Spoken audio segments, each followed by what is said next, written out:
নমস্কার। স্বরচিত একটি কবিতা আমি পাঠ করছি।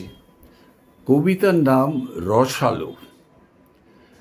রসকলি ও রসময়, আনারস ভগিনীদ্বয়, উদ্যানে হয়েছে উদয়। বংশবৃদ্ধি উদ্দেশ্য নিশ্চয়, কিন্তু মানব পক্ষিকুল রস আস্বাদনে ব্যাকুল। ফলের মিষ্টি ঘ্রাণ আনচান তাদের প্রাণ। মালি খুব যত্ন করে জল দেয় অকাতরে। ফল বড় হয় আকারে, সকলের চোখ পড়ে।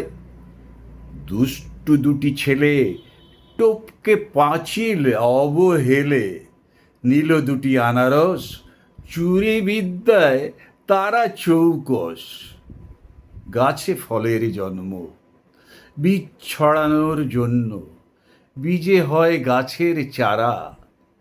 ফল চোর কে বা কারা, কে হিসাব রাখে তার? প্রকৃতির কাজ বংশ বিস্তার। নমস্কার।